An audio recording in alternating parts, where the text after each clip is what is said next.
So, massive security breach at Parliament, that too on the 22nd anniversary of the Parliament attack. This after two men jumped down from the Lok Sabha visitors' gallery. They deployed smoke cans before they were overpowered by MPs and then marshals. Outside of Parliament, a man and a woman also let off smoke cans and were detained. Many unanswered questions, but first let's take a look at what happened, the sequence of events. सभा की कार्यवाही 2 बजे तक स्थगित की जाती है।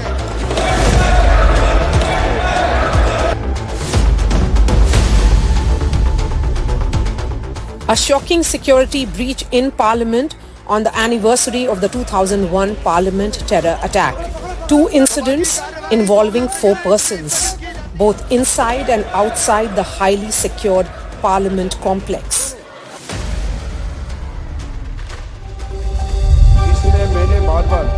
At 1:02 p.m., Khagan Murmu, first-time BJP MP from Malda North in Bengal, was addressing the House during the 0 hour.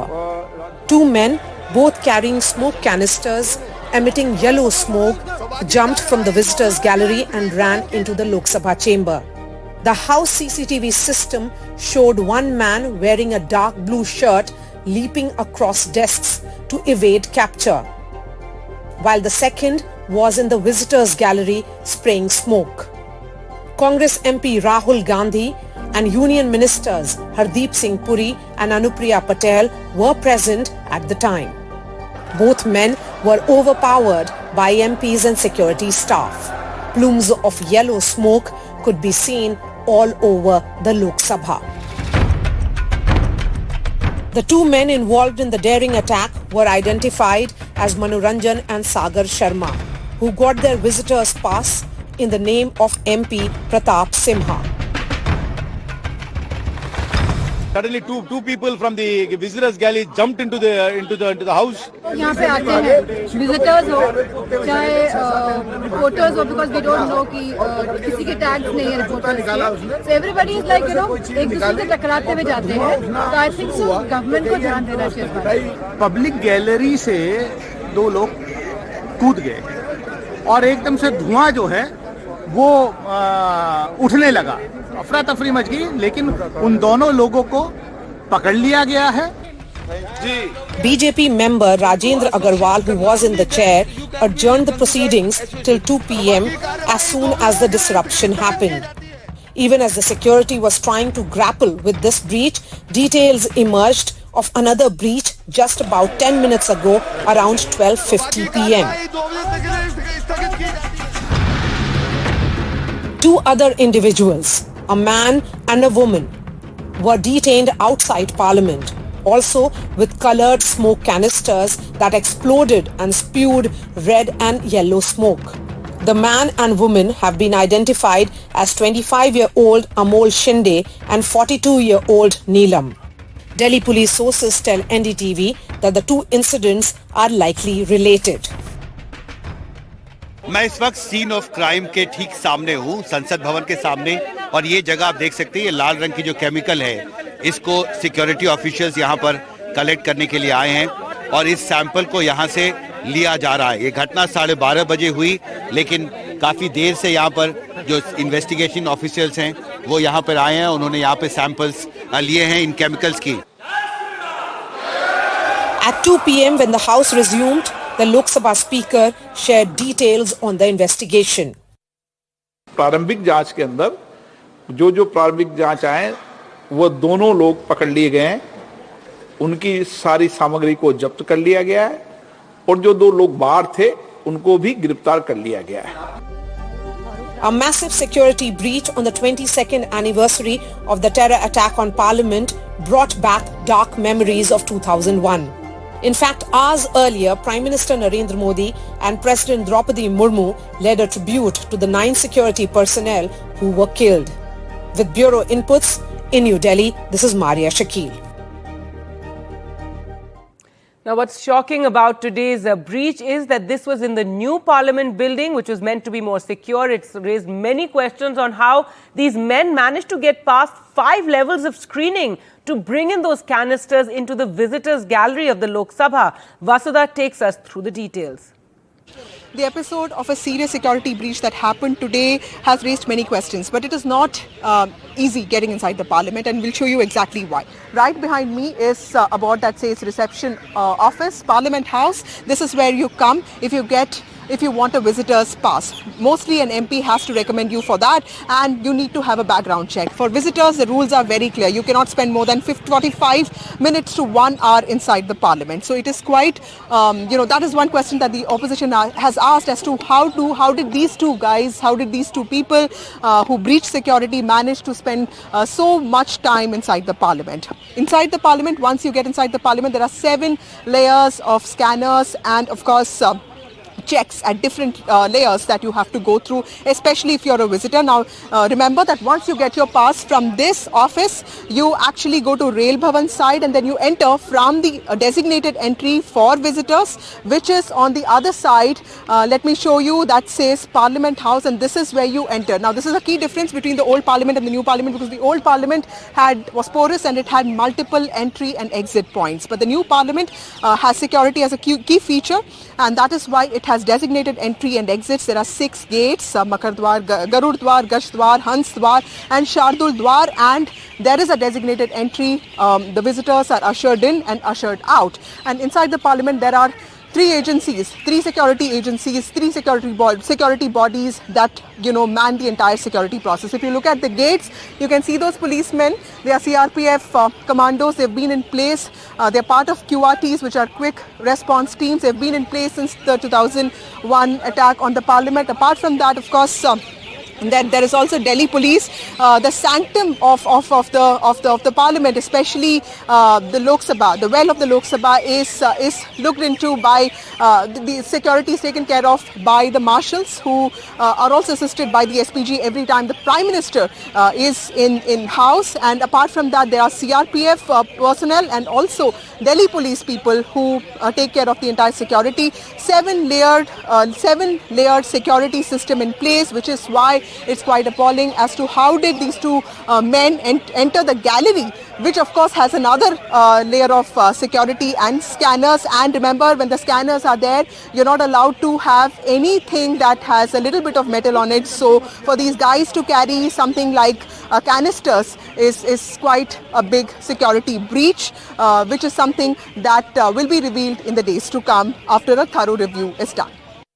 All right, so the question everyone's asking is, who are these people involved in this security breach? Well, the police have said that there were 6 people in all who were involved. Sagar Sharma and D. Manoranjan were the men in the Lok Sabha. There were 2 others, Neelam Devi and Amol Shinde, who were the ones who burst the red and yellow canisters outside of Parliament. There was also a 5th person, Lalit Jha, at whose home in Gurugram the others stayed, and a 6th unnamed person. So here's a look at what we know so far.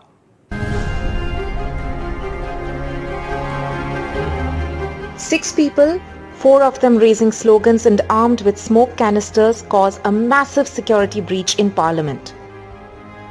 But who are the 6 accused? The 2 intruders inside Lok Sabha have been identified as Sagar Sharma and D. Manoranjan. 27-year-old Sagar Sharma, an e-rickshaw driver from Lucknow, is the one who was seen leaping from bench to bench in the house and was also thrashed by MPs inside. A visitor's pass in the name of BJP MP Pratap Sinha was seized from him. इसके लिए तो हम खुद ही हमको घबराहट इतनी हो रही है। यहाँ से कितने दिन पहले गया? अभी 2 दिन तो हुआ है उसको, हमें पता भी नहीं था कि ऐसा कुछ हो जाएगा। क्या बोलकर गया था? बोलकर गया था कि मैं दोस्तों के साथ जा रहा हूँ, तो अभी कुछ काम है उनके साथ, तो इसीलिए जा रहा हूँ। His accomplice D. Manoranjan is a 35-year-old resident of Mysuru. The computer science graduate was also seen brandishing and opening a smoke canister inside Parliament. ನನ್ನ ಮಗ ಒಳ್ಳೆಯವನು, ಪ್ರಾಮಾಣಿಕ, ಸತ್ಯ. ಒಂದು ಏನಪ್ಪಾ ಅಂದ್ರೆ ಸಮಾಜದಲ್ಲಿ ಸೇವೆ ಮಾಡಬೇಕು, ನಾನು ಸಮಾಜಕ್ಕೋಸ್ಕರ ತ್ಯಾಗ ಮಾಡಬೇಕು. ಅವನು ಸ್ವಾಮಿ ವಿವೇಕಾನಂದನ ಪುಸ್ತಕಗಳು ಓದ್ತಾ ಇದ್ದ. ಈ ಪುಸ್ತಕಗಳು ಓದೇ ಅವನಿಗೆ ಈ ಮೈಂಡ್ ಬಂದ್ಬಿಡ್ತು ಅನ್ನೋದು ನನಗೆ. But it was not just security breach in the house, but protest outside as well. 25-year-old Amol Shinde, a resident of Maharashtra, and 42-year-old Neelam Singh from Hisar were also detained outside Parliament. They were found raising slogans and holding the same yellow canisters. Police say they are connected to intruders inside. Neelam's family members are shocked, claiming she has no political connections and was preparing for a job as a teacher. हमें तो पता भी नहीं था कि वो दिल्ली गई है. हमें तो यही पता था कि हमने तो वो हिसार में छोड़ रखी है स्टडी के लिए. तो ये कब से इस तरह के आंदोलन में भाग लेती थी पहले? नहीं, सबसे पहला आंदोलन इसका किसान आंदोलन नहीं था बस. अगर उसने ये कदम अच्छा किया या बुरा किया इसका तो हमें पता भी नहीं है. देख, उससे बात करके उसके बैठ के उसे तभी पूछेंगे कि आपने ये क्यों किया. Police have also named one individual, Lalit Jha, who was allegedly sheltering the others in Gurugram. A sixth suspect is yet to be identified. Preliminary probes suggest the smoke from the canister was non-hazardous, but the exact conspiracy and what binds the six individuals together is still behind a smoke screen. With Mukesh Sengar, Bureau Report, NDTV. Well, let's go across to Sunil Prabhu now for more. And Sunil, there's still no clarity as to why this attack took place, this breach of security. But in the first measures, security has been increased around the new parliament. Also, opposition MPs have been, hitting out over the BJP MP Pratap Simha. They want him to be questioned. Well, Gargi, actually, it will be in the fitness of things, it won't be fair to just say opposition. I think it was all party. Sure. I think members across party lines were wanting and really seeking answers. They have been telling the speaker for a long time. Right from the time when there was a special session when members were allowing visitors in, there were women who had come in, started shouting slogans. In fact, at that time, opposition members had to, caution and say, is this a parliament that is functioning or what is this? Right from that time onwards, there were really questions about visitors and the manner in which they were being permitted without proper scrutiny. For accredited people like me, they have not given passes, they have issued things, and here the speaker was allowing with impunity, this entry. So they felt this was waiting to happen. It's in this backdrop that they've asked that those who have, allowed, in this case, a BJP MP, Pratap Simha, who's also tweeted pictures of being with the visitors this morning, to ask him. He's given an explanation to the speaker. I spoke to him as well as to the Parliamentary Affairs, and hopefully a detailed statement will come from him explaining, because he's been made the fall guy, but there are many other people who are responsible.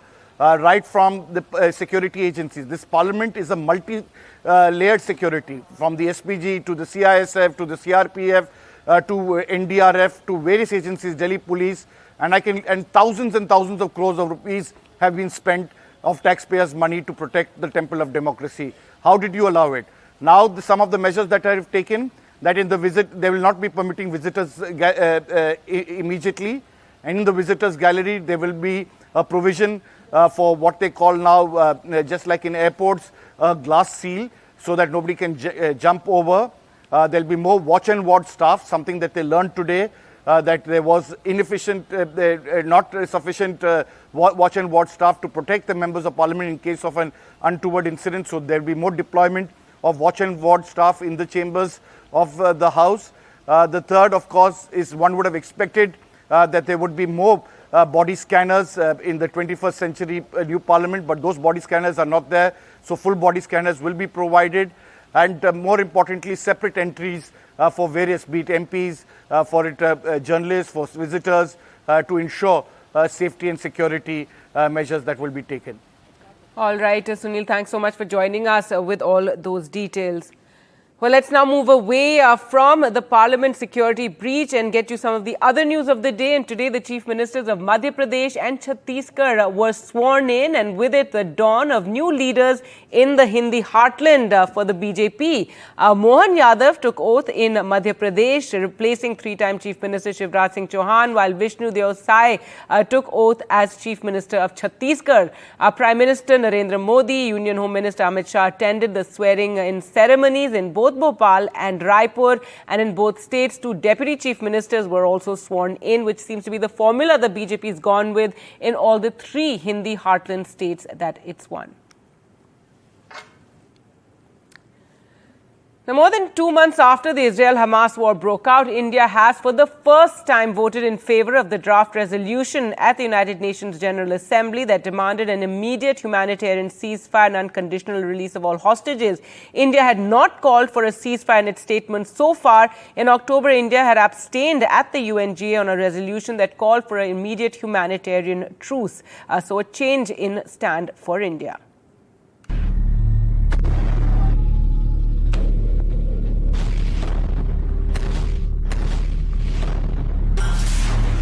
After more than 2 months of indescribable destruction in Gaza, the United Nations General Assembly on Tuesday passed a resolution demanding immediate ceasefire in the Israel-Hamas war. What we are witnessing is the unprecedented collapse of an already crumbling humanitarian system in real time. It is incumbent upon us as the United Nations to bring an immediate end to the suffering of innocent civilians. Legal and humanitarian. In an overwhelming vote, about 3/4 of the body's members demanded a humanitarian ceasefire with 153 in favor, 10 against and 23 abstentions. As expected, Israel and the US voted against the resolution. India voted in favor. Last week, the United States had vetoed a UN resolution in the Security Council demanding immediate humanitarian ceasefire in Gaza. It doesn't have veto power in the larger General Assembly. General Assembly resolutions are never legally binding, however they do carry political weight and reflect the wider perspective amongst the United Nations 193 members. Israel and the US have repeatedly said that a ceasefire would allow the Hamas to regroup and plan more terrorist attacks. The conflict continued to rage as the IDF said it lost 10 of its soldiers on Tuesday. With pressure increasing on Israel to stop the war, the next few days could be an indication of how long this war will last. With Vishal Vivek, Bureau Report, NDTV. And India's change in stand at the UNGA. Let's take a look at this explanation. Kadamni reports. India has voted in favor of a UNGA resolution calling for immediate ceasefire in Gaza. Now, this resolution was backed by Arab countries. It called for humanitarian ceasefire and release of all the hostages immediately. India has voted along with 153 countries who voted in favor, and 10 countries have voted against it, and predictably US and Israel have voted against this. Now 23 countries have abstained. India has voted in favor of this resolution goes differently from what it had done in October. On October 26th, it had abstained from voting.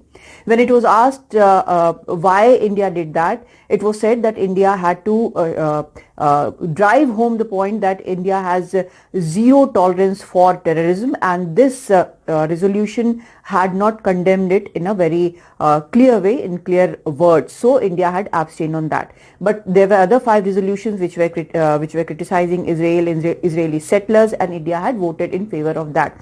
Now the questions being asked were, had India's policy on Palestine changed? Because initially when the 7th October attack took place, we had seen a tweet from PM Modi immediately condemning the attack, and after that there was no balancing statement as far as it goes traditionally. But after the October abstention of India from the voting, we had seen that India did engage with the Gulf countries, West Asian countries, Qatar, UAE, and we have also seen how the humanitarian aid has been sent into Gaza. Now, what has happened today? What has changed today? Now we can see that there has been a change in mood of the world as well. India is now trying to find balance because it has old relations and important security, trade, anti-terror relations with Middle East, West Asian countries, and lakhs of Indians are staying there. On the other hand, we have also seen the sympathy for Israel waning. The number of civilians being killed in Gaza has had this effect, and India is trying to find balance both between Israel, with which it has a very good relation now, and also the Gulf countries with whom India has a traditional and strong relation and getting stronger every day. In Delhi, Kadambini Sharma for NDTV.